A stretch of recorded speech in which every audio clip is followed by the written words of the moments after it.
Come to Success Education, my dear all government job aspirant.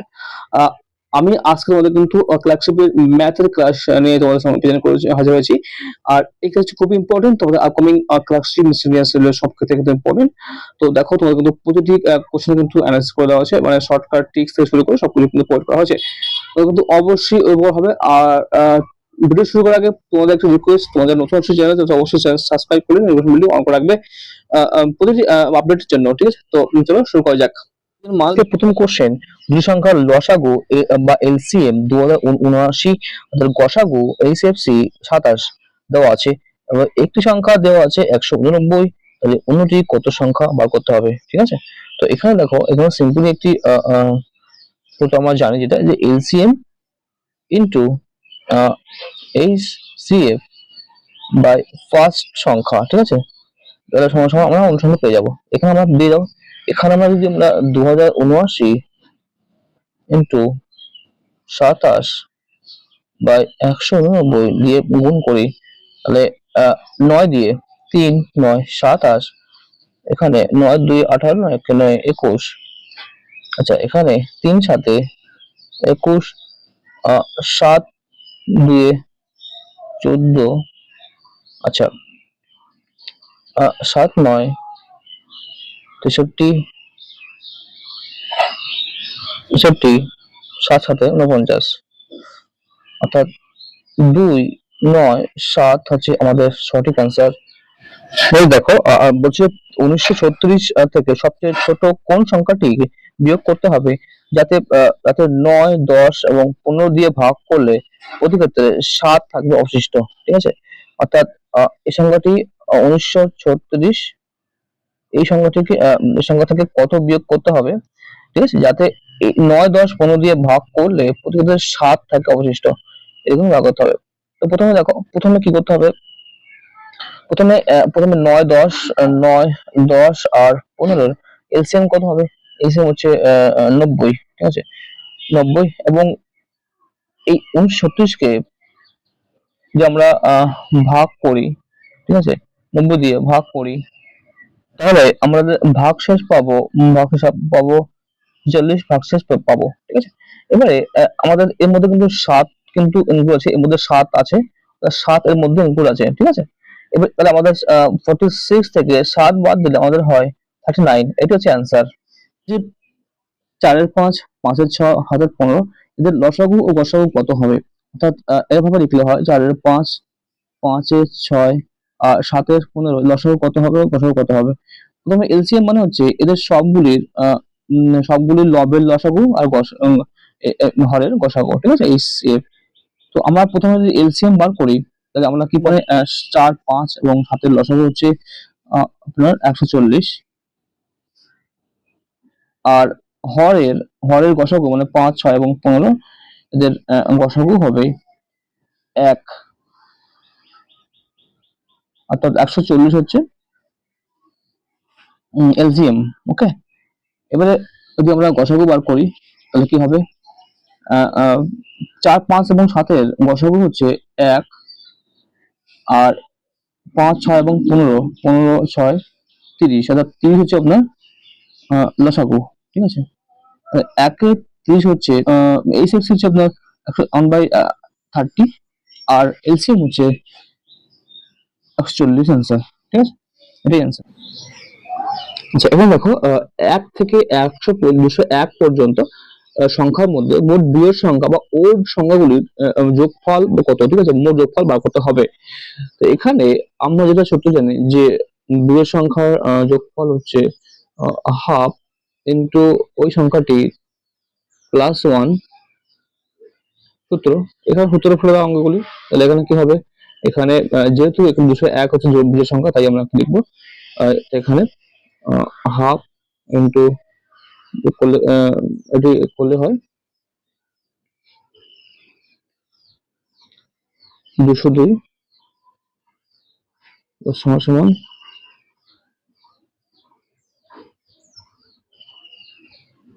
এখানে দেখো, এখানে যেহেতু 201 একটা বিজোড় সংখ্যা, তাই সূত্র অনুযায়ী আমরা কি লিখতে পারি, এখানে দেখো যেহেতু 201 একটি বিজোড় সংখ্যা, আমাদের সূত্রটি হচ্ছে হাফ হাফ ইন্টু 201 বিজোড় সংখ্যা প্লাস 1। ঠিক আছে, মানে 201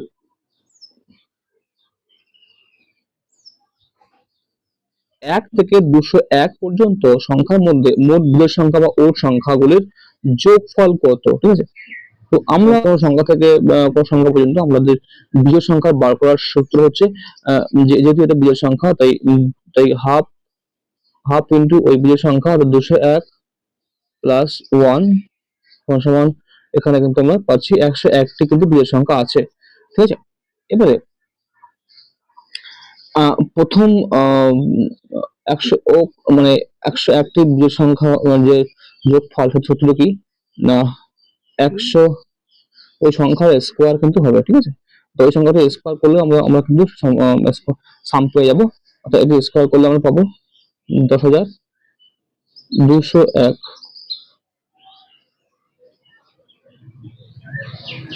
10201 হচ্ছে আমাদের অ্যান্সার। 200 পর্যন্ত কতগুলি সংখ্যা 5 7 দ্বারা বিভাজ্য। তো আমরা কি করব, প্রথমে 5 আর 7 কে আমরা এলসিএম করব, কত হচ্ছে 35। আচ্ছা, এই 35 কে আমরা 200 দিয়ে ভাগ করে দেবো। 200 দিয়ে ভাগ করলে আমরা পাচ্ছি 5 প্লাস 25 35। আমরা কিন্তু 5 কিন্তু অর্থাৎ 5টা সংখ্যা কিন্তু 5 7 দ্বারা বিভাজ্য হবে। ঠিক আছে, তো এটি অ্যান্সার, অর্থাৎ 5 অ্যান্সার হবে। তিনটি সংখ্যার অনুপাত 1:2:3, তাদের বর্গের যোগফল 504 দেওয়া আছে। সংখ্যাটি কত হবে? এই সংখ্যাটি x ধরি। ঠিক আছে, তো একটি হচ্ছে x অর্থাৎ 2x আর একটা 3x। ঠিক আছে, তো এদেরকে আমরা কি আমরা প্রশ্ন অনুসারে আমাদের আমাদের সাজালে কি হবে, x square plus 2x square plus 3x square সমান কত হবে 504। বা এখানে আমরা যোগ করলে আমরা পাবো 9 4 13 14x স্কয়ার সমান 504। আর এটাকে x স্কয়ার সমান 504 বাই 14 সমান 36, x সমান হবে 6। তাহলে প্রথম সংখ্যাটি 6, প্রথম সংখ্যাটি 6, দ্বিতীয় সংখ্যাটি 6 গুণে 12, দ্বিতীয় সংখ্যাটি হচ্ছে 18। এটা आंसर। যদি a is to b 3:4 হয়, b is to c 8:10 হয় এবং c is to d 15:17 হয়, তাহলে abcd এর অনুপাত কত হবে? ঠিক আছে, অনুপাত কত হবে বার করতে হবে।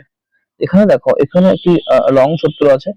এটি কি না, সূত্র মানে process a is to b সমান লিখতে হবে 3:4।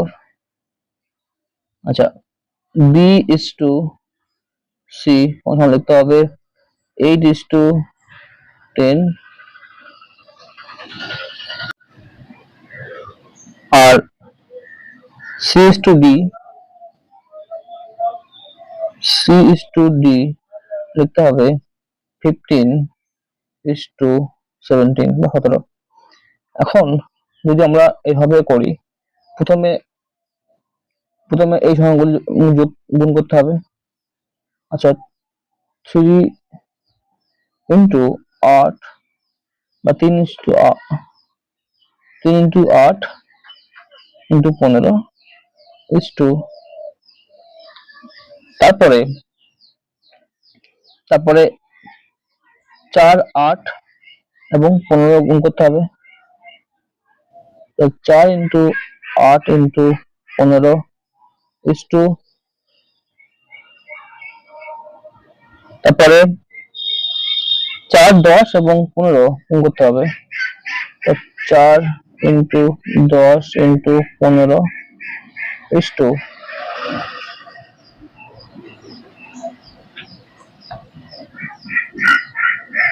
তারপরে 4 10 এবং 17 করতে হবে 4 ইন্টু 10 ইন্টু 17। এখানে আমরা গুণফল যদি পাই অনুপাত হিসাবে, এটা হচ্ছে 9:12:15:17। ঠিক আছে, তো এটি অ্যান্সার। 30 জন 7 ঘন্টা করে কাজ করলে একটি কাজ 18 দিনে শেষ করতে পারে। কতদিনে 21 জন ব্যক্তি প্রতিদিন 8 ঘন্টা করে কাজ করে ওই কাজ সম্পন্ন করতে পারবে? মেন দেখো এখানে 30 এবং 21। ঠিক আছে, যেহেতু আমাদের চেয়েছে দিন সংখ্যা, তাই দিনের সঙ্গে লোকের সঙ্গে সম্পর্ক হচ্ছে ব্যস্ত সম্পর্ক, ব্যস্ত।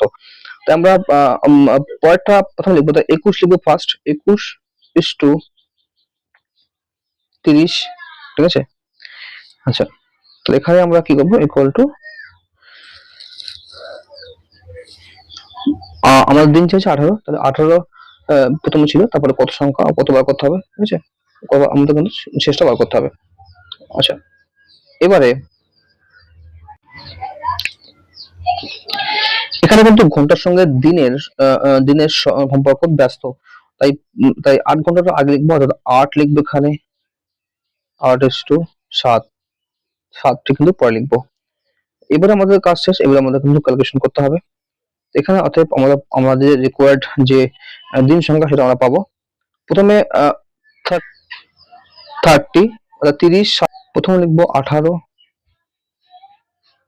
ইন্টু 30 ইন্টু 7 বাই, তারপর লিখবো 21 এবং 8, 21 ইন্টু 8। এখানে কাটলে 7 3 21, 3 6 18। ঠিক আছে, আর 15 2 30, 4 2, এবারে 2 2 4, 3 2 6, তাহলে 3 15 45 বাই 2 সমান 22.5 দিন লাগবে সময়। 22 গুণ 1 2 হচ্ছে দিন সময় লাগবে, এটাই অ্যান্সার। 30 জন ব্যক্তি একটি কাজ 18 দিনে শেষ করতে পারেন, তাহলে কতদিনে 18 জন ব্যক্তি ওই কাজের 3 গুণ শেষ করতে পারবে? অর্থাৎ কাজ 1 গুণ ছিল, কাজ 3 গুণ হয়েছে, এবং 18 জন ব্যক্তি করবে। ঠিক আছে, কতদিন শেষ করবে, দিন সংখ্যা আমাদের বার করতে হবে। যেহেতু দিনের সঙ্গে ব্যক্তি বা জনের সম্পর্ক ব্যস্ত, তাই আমরা প্রথমে লিখবো জন সংখ্যা, লিখবো প্রথমে 18, তার উল্টো ভাবে লিখবো, তারপর লিখবো 30 ইকুয়াল টু, এখানে আমরা যদি 27 দিন প্রথমে শেষ করতে পারতো, তারপরে কতবার করবে বার করতে হবে। ঠিক আছে, তারপরে এখানে আমরা লিখবো কাজের পরিমাণটি। প্রথমে কাজ বাড়লে লোক মানে দিন সংখ্যা বাড়বে, তাই এটা সরল সম্পর্ক, তাই প্রথমে লিখবো 1, কাজ 1 ছিল, তাই 3 হয়েছে। এবারে এগুলো উপরে লিখে তারপরে নিচে এগুলো গুণ করে দেবো। আচ্ছা, 30 ইন্টু 30, আচ্ছা 30 গুণ 3 গুণ 27 বাই 18 ইন্টু 1 1। আচ্ছা, এগুলো এটা করলে আমরা পাই, আচ্ছা 3 6 6 18, 6 5 30, আর 27 সঙ্গে 5 গুণ করলে হয় 135 ডে।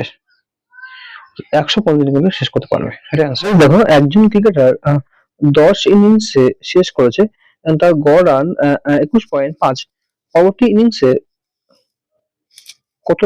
কত রান করলে তার গড় বেড়ে 24 হবে? 24 ইনিংসে তার রান হবে 10 ইন্টু 21.5 সমান সমান 215 রান। এবার ধরো যে তার প্রয়োজন এক্স, 11তম ইনিংসে তার এক্স দরকার আছে। ঠিক আছে, তাহলে তার গড় হবে, তার 11তম ইনিংসে গড় হবে 215 প্লাস এক্স বাই 11 24। এখানে তুমি এক্স এর মান বার করো, এক্স ইকুয়াল টু 264 মাইনাস 215 সমান 49, আনসার 49। একটি পরীক্ষায় প্রাপ্ত গড় নম্বর প্রথমে 50 হয়, গণনা সংক্রান্ত ভুলের কারণে 100 জন পরীক্ষার্থীর নম্বর 90 থেকে কমে চেঞ্জ হয়ে 60 হয়ে যায়। এবং গড় নম্বর 45 হয়, 5 নেমে আসে, মোট এক্সাম নেওয়া বা পরীক্ষার্থী কত? এখানে তোমরা প্রথমে এক্স ধরে নেবে। এক্স ধরে নিয়ে প্রথমে যেহেতু তোমার 50 প্রথমে গড় ছিল, তাই মোট নাম্বার এর সঙ্গে এক্স গুণ করতে হবে। এর থেকে আমাদের 100 জনের যে প্রকৃত নাম্বার ডিফারেন্স হয়েছে, 90 থেকে 60-30 ডিফারেন্স হয়েছে, অর্থাৎ এখানে 100 ইন্টু 30 লিখবো, ঠিক আছে। আর এদের যেহেতু গড় নাম্বারের যে গড়, এখন আমরা এক্স হয়েছে পরীক্ষার্থী সংখ্যা, সুতরাং আমরা এক্স দেবো, এর সমান সমান 45, ঠিক আছে। এখান থেকে আমরা কি করবো, যদি ক্যালকুলেশন করি, আমরা পাবো এক্স ইকুয়াল টু 600, ঠিক আছে। এরকম অ্যান্সার, তোমরা একটু ক্যালকুলেশন করে নেবে, ঠিক আছে। আচ্ছা, একটি আসল 2 বছরে 702 টাকা হয় ও 3 বছরে 783 টাকা হয়, শতকরা হার কত? এখানে তোমরা দেখতে পাচ্ছ যে 2 বছর আর 3 বছর, 1 বছরের ডিফারেন্স কত হলো দেখো, এখানে কিন্তু 81 টাকা ডিফারেন্স, ঠিক আছে। অর্থাৎ 702 থেকে 783 বাদ দাও, অর্থাৎ 783 থেকে 702 বাদ দিলে কত হয়, 81 হয়। 81 টাকা কিন্তু 1 বছরের কিন্তু বেড়েছে সুদ ইন্টারেস্ট, ঠিক আছে। তাহলে 2 বছর কত হবে, 2 বছর বলবো কত, 181 ইন্টু 2 কত হবে, 162 টাকা। এবারে আমরা কি করব, 702 থেকে 162 বাদ দিলে আমার থাকে 6 4 40, 540 টাকা কিন্তু আমাদের আসল হচ্ছে। এই 540 টাকার উপরে যদি আমরা 81 টাকার ইন্টারেস্ট পাই, তাহলে এটা 100 করে দিলে আমরা কি হবে, অর্থাৎ 540 টাকা ইন্টু 100, আমরা 81 টাকা ইন্টারেস্ট পাচ্ছি। তাহলে 81 9 কাটলো, 9 100 শূন্য শূন্য 10 6 9 54, 3 2 6, 3 3 9, আচ্ছা 2 5 10। তাহলে আমাদের ইন্টারেস্ট হচ্ছে 15% মধ্যে সুদের হার, ঠিক আছে, এটা অ্যান্সার। এই নির্দিষ্ট হার একটু টাকা সরল সুদে 10 বছরে এটা কিন্তু ডবল হচ্ছে। 3 দিন হতে কত সময় লাগবে, 3 দিন হতে সময় কত লাগবে? এখানে সিম্পল ব্যাপার দেখো, 10 বছর বলবো মানে কি, অর্থাৎ 10 বছরে আমাদের কি হচ্ছে, আসল আসল অন ধরলে, আর 10 বছরে আর 1 হচ্ছে, অর্থাৎ 2 হচ্ছে। যদি আসল 1 টাকা হয় কিন্তু 10 বছরে 2 টাকা হচ্ছে। অতএব আমরা এখান থেকে ক্লিয়ার হচ্ছে যে আমাদের 20 বছরে এটা কিন্তু 3 গুণ হবে, ঠিক আছে। কারণ 20 বছরে কিন্তু ডবল হবে, আসল আসল 1 আর প্রিন্সিপাল 2, মানে ইন্টারেস্ট 2, তো 3 হবে। তো অ্যান্সার হবে 20 বছর। তাহলে 20 বছরে কিন্তু 3 গুণ হবে, ঠিক আছে, এটা অ্যান্সার। এখানে দেখো 18 টাকা 3 বছরে 920 টাকা হয় সরল সুদের হারে। যদি সুদের হার 3% বেড়ে যায়, তো ওই টাকা আরো কত বাড়বে? এখানে দেখো, যেহেতু 800 থেকে 920 120 টাকা বেড়েছে, 120 টাকা পেয়েছি 3 বছর হয়েছে, এখান থেকে ইজিলি আমরা বার করতে পারবো, অর্থাৎ 120 এই রেটটা আমরা বার করতে পারবো। 120 ইন্টু 100 বাই 3 800 ইন্টু 3, মানে আমরা এখান থেকে ইজিলি ক্যালকুলেট করে পেয়ে যাবো। আমরা পাচ্ছি 8 15 120, 3 5 15, অর্থাৎ 5%, 5% হচ্ছে আপনার ইন্টারেস্ট, ঠিক আছে। তাহলে এখানে আমরা যদি আমরা আরো 3% বেড়ে যায়, 3% বাড়লে, তাহলে 3 প্লাস 5 ইকুয়াল টু 8%। তাহলে 8% ইন্টারেস্ট কত হবে, ইন্টারেস্ট হবে তোমার 800 ইন্টু 8 ইন্টু 3, মানে পিটিআর বাই 100, ঠিক আছে, সমান সমান ক্যালকুলেশন করলে হবে 100, মানে শূন্য কাটলো, শূন্য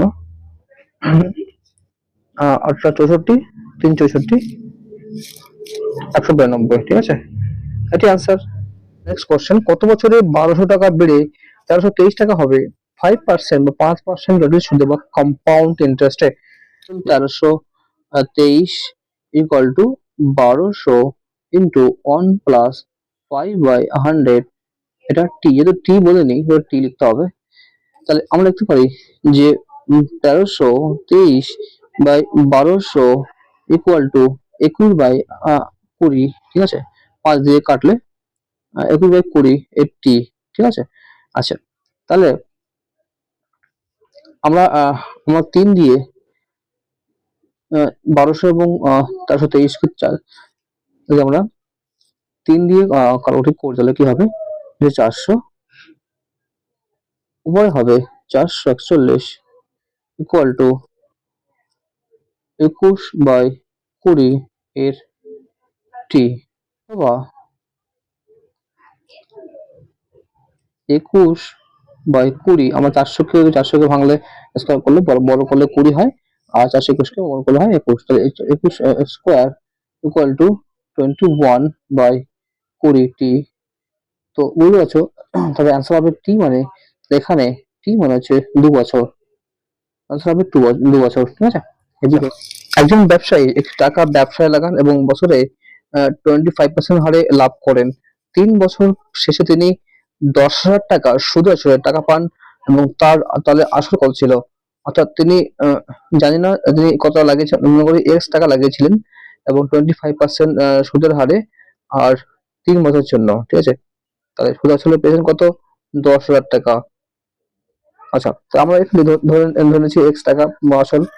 তাহলে আমরা লিখতে পারি যে 10,000 সমান সমান এক্স ইন্টু 1 + 1 + 25/100 হোল কিউব সমান সমান 10,000/x ইকুয়াল টু, যদি আমরা 100 125/100 এর হোল কিউব সমান সমান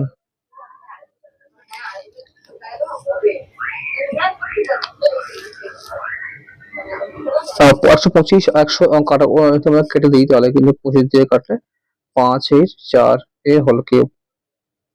তাহলে এখান থেকে আমরা তাহলে এক্স এর মান বার করবো। তো 10,000/x ইকুয়াল টু 125 হবে, 5 3 বার করলে 5 কিউব 125, আর 4 হচ্ছে 64। এখান থেকে আমরা যদি কাটাকুটি করলে এক্স এর মান পেয়ে যাবো এক্স ইকুয়াল টু 5,120 অ্যান্সার। এটি হচ্ছে অ্যান্সার, অর্থাৎ আসল হচ্ছে 5,120 টাকা আসল। ঠিক আছে, আচ্ছা 80 লিটারের একটি পাত্রে দুধ ও জল আছে। 70% দুধ ও 30% জল পাত্র থেকে তুলে নেওয়া হয়েছে এবং দেখা যায় যে পাত্রটি 55% খালি হয়ে গেছে। প্রথমে দুধ ও জল পরিমাণ কত ছিল? অর্থাৎ একটা পাত্র, একটা ছিল পাত্র, সেখানে 80 লিটারের একটি পাত্র, সেখানে 70% দুধ আর 30% জল তুলে নেওয়া হয়েছে এবং এবং খালি হয়েছে কত? 55%। এখানে তোমাদের প্রথমে দুধ ও জলের পরিমাণ বার করতে হবে। মনে করো যে মিল্ক, এখানে মনে করো ওয়াটার। ঠিক আছে, আচ্ছা মিল্ক 70% তুলে নেওয়া হয়েছে, ওয়াটার হচ্ছে 30%। আমাদের ওভারঅল খালি হচ্ছে কত পার্সেন্ট? 25%। যদি আমরা এখান থেকে বিয়োগ করে দিই, তো আমরা এখানে পাচ্ছি 25%, এখান থেকে আপনার 15% বিয়োগ করলে 15%, অর্থাৎ 5 অনুপাতটা হচ্ছে 5:3 অনুপাত। ঠিক আছে, আচ্ছা 5:3 অনুপাত রেশিও হচ্ছে আপনার দুধ, মিল্ক এবং ওয়াটার। ঠিক আছে, 80 লিটারের মধ্যে আমরা দুধ পাবো, মিল্ক কত পাবো না, টোটাল 8 বা 5 8 ইন্টু 80 সমান 25 লিটার। ঠিক আছে, এদের দুধ এবং জল হচ্ছে 30 লিটার। ঠিক আছে, ভেরি ইজি অঙ্ক। বি একটি কাজ 6 দিনে শেষ করে এ একা কাজটি 9 দিনে শেষ করতে পারে, বি একা কাজটি কতদিনে সম্পন্ন করতে পারবে? এ ও বি এর অনুপাত মানে কাজের অংশ একদিনে হচ্ছে 6 অংশ করতে পারে, আর এ হচ্ছে 9 এখান থেকে আমরা শুরু করলে 18 3 মাইনাস 2, তো 1 18, অর্থাৎ এটি খুবই ইজি অঙ্ক, একদিনে করে, অর্থাৎ বি পারবে 18 দিনে কাজ সম্পন্ন করবে, ঠিক আছে? এটি অ্যান্সার। বলছে এ একটি কাজ 6 দিনে করে, আর বি একটি কাজ 8 দিনে করতে পারে, শেষ করে। সি একা কাজটি এ ও বি দুজনে যতদিন লাগে ঠিক ততদিনে শেষ করে, ঠিক আছে? আর বি এবং সি দুজনে কাজটি কতদিন শেষ করতে পারবে? তো এখানে আমরা বার করি, আমরা প্রথমে এ এবং বি কতদিনে করতে পারে সেটা বার করতে হবে, ঠিক আছে? তাহলে এ একদিনের কাজ অংশ 1/6, বি এর 8/1, এবং অসল করলে কত হবে? 24, এখানে 4, 7। এ ও বি এর একদিনের কাজের কাজের পরিমাণ 24 মানে 7/24, অর্থাৎ এপ্রিল বি 24 7 দিনে কাজ শেষ করে। ঠিক সেম ডেতে সি এর একই পরিমাণ 24 7 দিনে কাজ শেষ করবে। এবারে যেহেতু বি 8 দিনে শেষ করে, এখানে চেয়েছে যে বি ও সি দুজনে কাজ কতদিন শেষ করতে পারবে। তো এখানে আমরা কি করব? শুরু করলে আমরা পাই 24 ইন্টু 8 বাই 24 প্লাস 56, এটাকে এটাকে সমাধান করলে আমরা পাই 2 এর 5 দিন, 2 এর 5 দিন কিন্তু সময় লাগবে, কাজ শেষ করতে সময় লাগবে বি এবং সি এর। এটি দেখেন দুটি ট্রেন একই দিকে যাত্রা শুরু করে যথাক্রমে 50 ও 30 কিলোমিটার গতিতে যাত্রা শুরু করে। বেশি গতিতে মানে যেটা ফাস্টার ট্রেন অর্থাৎ 50 কিমি বেগে যাওয়া ট্রেনটি কম গতিতে বসে থাকা ট্রেন একটি প্যাসেঞ্জারকে 18 সেকেন্ডে অতিক্রম করে। অর্থাৎ ফাস্টার ট্রেন স্লোয়ার ট্রেনটিতে বসে থাকা একটি প্যাসেঞ্জারকে 18 সেকেন্ডে অতিক্রম করে। তাহলে বেশি গতিতে যাওয়া ট্রেনটি লেন্থ কত, ঠিক আছে? অর্থাৎ দুটি ট্রেন একই দিকে যাত্রা করছে, একটি 50 আর একটি 30 কিমি বেগে। তো যে ট্রেনটির বেশি স্পিড, সেই ট্রেনটি এই কম স্পিডের বসে থাকা একটি প্যাসেঞ্জারকে 18 সেকেন্ডে অতিক্রম করে। তাহলে এই স্পিড বেশি যাওয়ার যে ট্রেনটি তার লেন্থ কত চেয়েছে, ঠিক আছে? তো এখানে আমরা কি করব? আমাদের যেহেতু রিলেটিভ স্পিড একই যাত্রা করছে, তাই আমাদের বিয়োগ করতে হবে। রিলেটিভ স্পিডটাকে বিয়োগ করলে কত হয়? 50 থেকে 30 বিয়োগ করলে হয় 20 কিলোমিটার, ঠিক আছে? এই 20 কে আমরা মিটার পার সেকেন্ডে আনলে কি হয়? 20 ইন্টু 5 এর 18 সমান সমান 50 এর 9 মিটার পার সেকেন্ড, ঠিক আছে? Metre per second. এবারে আমরা 18 সেকেন্ডে, অর্থাৎ 18 সেকেন্ড আমরা আমাদের যাত্রা করছে কত? যেহেতু প্যাসেঞ্জারকে অতিক্রম করছে, সুতরাং আমাদের কি কিন্তু শুধুমাত্র শুধুমাত্র ফাস্টার একটা ট্রেনের লেন্থ বার করলে হয়ে যাবে, ঠিক আছে? আনসার হয়ে যাবে। তাহলে কি হবে? তাহলে আমরা speed 50, relative speed 50 by 9 metre per second into 18 সময়টা গুণ করে দিলে আমরা লেন্থ পেয়ে যাবো, ফাস্টার ট্রেনের লেন্থ পেয়ে যাবো।